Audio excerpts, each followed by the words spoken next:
കോഴിക്കോട്ടേക്ക് പോകാം. അജി കുഞ്ഞുമോനുണ്ട്. അജി, ഇപ്പോൾ നെട്ടൂരിൽ നിന്നുള്ള റിപ്പോർട്ടാണ് ഇപ്പോൾ വിഷ്ണു സുരേഷ് നൽകിയത്. കോഴിക്കോട് ഇത്തരത്തിലുള്ള പ്രകടനങ്ങൾ എന്തെങ്കിലും നടന്നിട്ടുണ്ടോ, അതോ ഇനി നടക്കാനുള്ള സാധ്യതകളുണ്ടോ?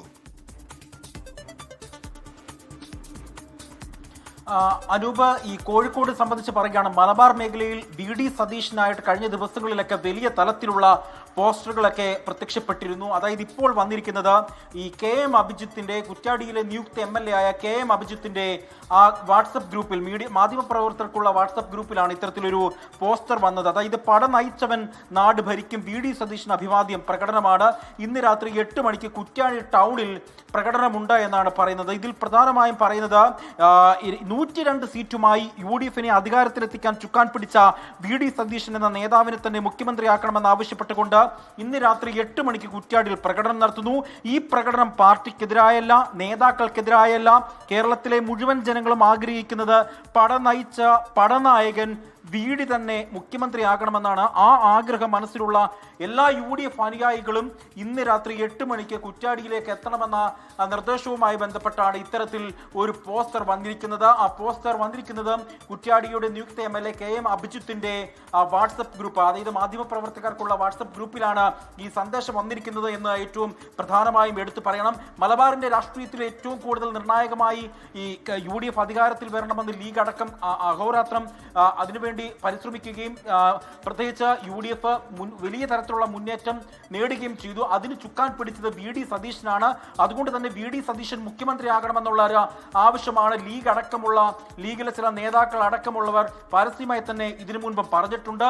ഇതിനോടെല്ലാം തന്നെ കിടപിടിക്കുന്ന മറ്റൊരു തലത്തിലേക്കാണ് ഇപ്പോൾ കാര്യങ്ങൾ പോയിക്കൊണ്ടിരിക്കുന്നത്. കഴിഞ്ഞ ദിവസം കോഴിക്കോടിന്റെ നഗരഹൃദയത്തിൽ തന്നെ രമേശ് ചെന്നിത്തലയ്ക്കും ഒപ്പം തന്നെ KC വേണുഗോപാലിനെ അനുകൂലിച്ചുകൊണ്ട് പോസ്റ്റർ പ്രത്യക്ഷപ്പെട്ടു. അത് മാത്രമല്ല, അതിനു മുൻപ് വി.ഡി. സതീശൻ തന്നെ കേരളത്തിന്റെ മുഖ്യമന്ത്രി ആകണമെന്ന് ആവശ്യപ്പെട്ടുകൊണ്ട് DCC ഓഫീസിന് മുന്നിൽ പോലും പോസ്റ്റർ പ്രത്യക്ഷപ്പെടുന്ന സാഹചര്യം ഉണ്ടായിരുന്നു. അന്നൊന്നും തന്നെയും ഇത്തരത്തിൽ പരസ്യമായ ഒരു പ്രകടനം നടത്താൻ UDF അനുയായികൾ തീരുമാനിച്ചിരുന്നില്ല. എന്നാൽ ഇന്ന് കോഴിക്കോട് കുറ്റ്യാടിയിൽ അത്തരത്തിൽ പരസ്യമായി തന്നെ ഒരു പ്രകടനം നടത്താനാണ് UDF അനുയായികൾ തീരുമാനിച്ചിരിക്കുന്നത്. അതുകൊണ്ടാണ് ഇത്തരത്തിലൊരു പോസ്റ്റർ സഹിതം ഇപ്പോൾ അവർ പുറത്തു വിട്ടിരിക്കുന്നത് എന്നുള്ളതാണ് ഏറ്റവും പ്രധാനമായും എടുത്തു പറയേണ്ടത്.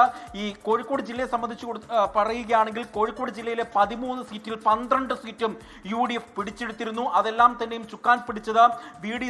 സതീശൻ അടക്കമുള്ള നേതാക്കളുടെ നേതൃത്വത്തിൽ വലിയ തരത്തിലുള്ള ഒരു പങ്ക് ഈ വിജയത്തിനൊപ്പമുണ്ട് എന്നാണ് UDF അനുയായികൾ പറയുന്നത്. കാരണം P. ശങ്കറിന് ശേഷം 20 വർഷങ്ങൾക്ക് ശേഷം കൈപ്പത്തി ചിഹ്നത്തിൽ 5 കോൺഗ്രസ് MLA-മാരെ കൂടി ഈ നിയമസഭാ തെരഞ്ഞെടുപ്പിൽ കോഴിക്കോട് നിന്നും സംഭാവന ചെയ്തിരുന്നു. അതുകൊണ്ട് തന്നെ കോഴിക്കോട് ഏറ്റവും കൂടുതൽ അനുയായികൾ പറയുന്നത് വി.ഡി. സതീശൻ തന്നെ നേതൃനിരയിലേക്ക് തന്നെ വരണം, വി.ഡി. സതീശൻ മുഖ്യമന്ത്രി ആകണമെന്നുള്ള ഒരു ആവശ്യവും തന്നെ അനുയായികൾ പ്രധാനമായും എടുത്തു പറയുന്നുണ്ട്. ഏതായാലും ഇപ്പോൾ കുറ്റ്യാടിയിൽ മാത്രമാണ് ഇപ്പോൾ പരസ്യമായ ഒരു പ്രകടനം നടത്താൻ UDF അനുയായികൾ തീരുമാനിച്ചിരിക്കുന്നത്. ഒരു പക്ഷേ കോഴിക്കോട് ജില്ലയിലെ വിവിധ ഭാഗങ്ങളിൽ ഈ 12 നിയോജക മണ്ഡലങ്ങളിൽ പല ഭാഗത്തും ഇത്തരത്തിലുള്ള പ്രകടനങ്ങൾ നടക്കാൻ സാധ്യതയുണ്ട് എന്നുള്ള തരത്തിലുള്ള റിപ്പോർട്ടുകളും ഈ ഘട്ടത്തിൽ വരുന്നുണ്ട് എന്നാണ് ഏറ്റവും പ്രധാനമായും എടുത്ത് പറയേണ്ടത്. അനൂപ്, യെസ്, അത് തന്നെയാണ്. എന്തായാലും തെരഞ്ഞെടുപ്പ് വിജയത്തിനായി കൊടിയെടുത്ത് ഇറങ്ങിയിരുന്നു. ആ വലിയ വിജയം നേടി ഇപ്പോൾ ഇതാ മുഖ്യമന്ത്രി പാളയത്തിൽ പട എന്ന് തന്നെ വേണമെങ്കിൽ പറയാം. അത്തരത്തിൽ 3 നേതാക്കൾക്കെതിരെ, വളരെ സീനിയറായിട്ടുള്ള 3 നേതാക്കൾക്ക് വേണ്ടി 3ആയി തിരിഞ്ഞ് കൊടിയെടുത്ത് ഇറങ്ങേണ്ട ഒരു അവസ്ഥയിലേക്ക് പോവുകയാണ്. ഡയറക്റ്റായി ഒരു പ്രതിഷേധത്തിലേക്ക്, തെരുവിലിറങ്ങി പ്രതിഷേധിക്കുന്ന രീതിയിലേക്ക് കാര്യങ്ങൾ പോവുകയാണ്. അജി കുഞ്ഞുമോനാണ് കോഴിക്കോട് നിന്ന് വിവരങ്ങൾ നൽകിയത്.